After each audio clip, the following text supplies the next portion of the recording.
In 1977, two silent machines left Earth carrying a mission so limited that, by modern standards, it almost sounds impossible to believe.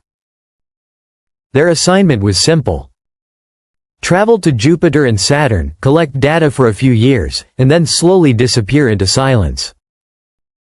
Nobody expected endurance. Nobody expected immortality. Nobody imagined these spacecraft would become the farthest objects humanity has ever created.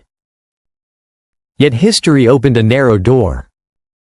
A rare planetary alignment, an event that happens roughly once every 175 years, placed the giant planets in positions that allowed gravity itself to become a transportation system. Instead of relying only on fuel, the spacecraft could steal momentum from one world and launch toward the next. That opportunity became known as the Grand Tour. Voyager 2 launched first, but Voyager 1 followed 16 days later on a faster path and quickly moved ahead. Almost immediately something extraordinary happened. Just days after launch, Voyager 1 turned around and captured an image unlike any before it, Earth and the Moon together from deep space. For the first time, humanity saw itself not from orbit, not from the Moon, but from the outside. One small world suspended in darkness. It was a quiet image, but it changed perspective forever.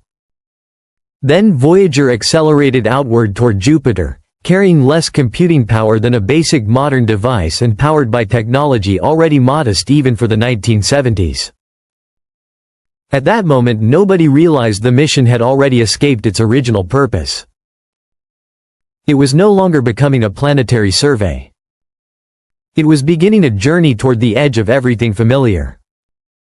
When Voyager 1 reached Jupiter in 1979, it encountered something entirely different from the calm striped sphere people imagined from telescope photographs.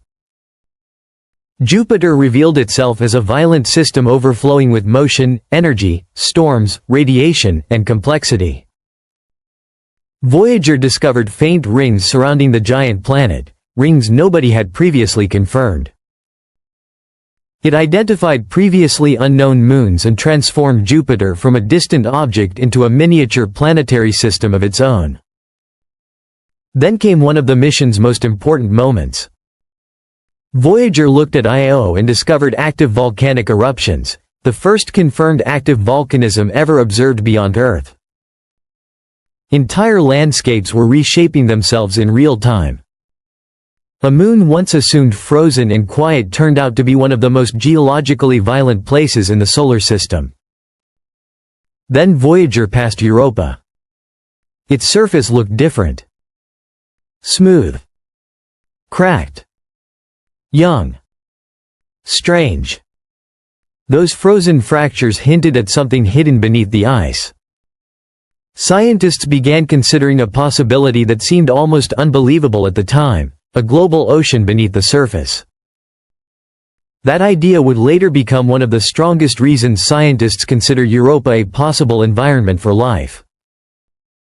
After Jupiter, Voyager used gravity to accelerate again and race toward Saturn. Arriving in 1980, it revealed another surprise. Saturn's rings were not simple bands but enormous layered systems broken into countless structures and divisions. New moons emerged from the data. But the most important target was Titan. Voyager's flyby showed Titan possessed a dense atmosphere unlike any moon in the solar system. Scientists discovered methane behaving there in ways similar to Earth's water cycle. Lakes. Clouds. Weather. Entire chemical processes unfolding far from sunlight. To study Titan properly, Voyager had to sacrifice its future. Saturn's gravity bent its path upward and permanently threw it out of the plane of the solar system. That single decision ended its planetary journey forever. There would be no Uranus. No Neptune. Voyager 1 stopped being a visitor to worlds and became something else entirely, a traveler headed toward a place nobody had ever reached. Years passed. Then decades. Voyager continued moving outward long after its planned lifetime expired. Eventually it entered a region where definitions begin to fail. The outer edge of the Sun's influence.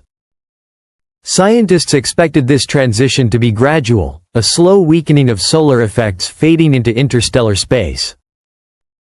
Instead, in August 2012, Voyager detected something unexpected. Solar particles suddenly dropped. Galactic cosmic rays suddenly increased. The change was sharp, almost like crossing an invisible border. Voyager had crossed the heliopause, the outer boundary of the heliosphere, the enormous bubble created by the Sun. This moment mattered because it was the first time any human-made object entered interstellar space. But the surprise was not simply crossing the boundary. It was what waited there. Interstellar space was not empty. Voyager measured plasma density and magnetic fields stronger than expected. It revealed that our solar system exists inside a compressed bubble shaped by pressure from the surrounding galaxy. Then came one of the strangest observations of all. Using changes in plasma waves, Voyager effectively detected a persistent vibration in interstellar space, a low-frequency oscillation often described as a faint cosmic hum. Not sound in the way humans hear it, but pressure waves moving through sparse plasma between stars. For the first time, humanity was not just observing interstellar space from afar. We were measuring it directly. Voyager showed that the space between stars has texture, pressure, motion, and structure. The emptiness we imagined turned out not to be empty at all. What makes this achievement feel almost impossible is the machine that accomplished it. Voyager 1 carries less than 70 kilobytes of memory. Its systems were designed in an era before personal computers existed. Its transmitter operates with less power than many household appliances. Its energy comes from radioisotope generators that slowly weaken every year as plutonium decays. Engineers shut down instruments one by one to preserve life. Temperatures dropped. Components aged. Radiation accumulated. Yet Voyager kept going. Then in late 2023 something happened that felt inevitable. The spacecraft began sending meaningless data, binary patterns that made no sense. After nearly half a century, it looked like Voyager had finally reached its limit. Engineers traced the issue to corrupted memory inside one of the onboard systems. Repairing the spacecraft more than 20 billion kilometers away sounds impossible. Every command takes roughly 22.5 hours to arrive. Another 22.5 hours for the response. One adjustment can consume nearly 2 full days. But engineers attempted something extraordinary. They rewrote sections of ancient software and moved critical functions into surviving memory space. Days later, Voyager responded. Useful data returned. The spacecraft spoke again.